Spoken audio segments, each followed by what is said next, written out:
Gandhidham city traffic police દ્વારા 35મા માર્ગ સલામતી સપ્તાહનું આયોજન કરવામાં આવ્યું હતું, જેના ભાગરૂપે ઉત્તરાયણના પર્વને ધ્યાને લઈ સેફ્ટી વાયર લગાવવાનું આયોજન વિસ્તૃત કરવામાં આવ્યું. જંગીથી અમારા આમતક ન્યૂઝના બ્યુરો જમાલ રાયમાનો એક વિસ્તૃત અહેવાલ. આજરોજ 35મા માર્ગ સલામતી અંતર્ગત ગાંધીધામ સિટી ટ્રાફિક પોલીસ દ્વારા ઉત્તરાયણનું પર્વ આવ્યો છે, તેથી ગાંધીધામની જાહેર જનતાને ટ્રાફિકના નિયમોનું પાલન કરવા માટે અલગ અલગ હેન્ડબિલ આપી ટ્રાફિકના નિયમનું પાલન કરવા માટે તેમજ ટુ વ્હીલરના વાહનોમાં પતંગ દોરાથી બચવા માટે સેફ્ટી વાયર લગાવી પોતાની સલામતી જાળવવા માટે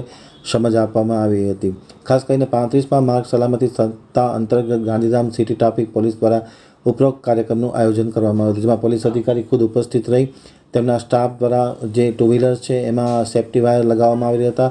અને અલગ અલગ પ્રકારની ટ્રાફિકના કાયદા અંગેની સમજ પણ આપવામાં આવી હતી.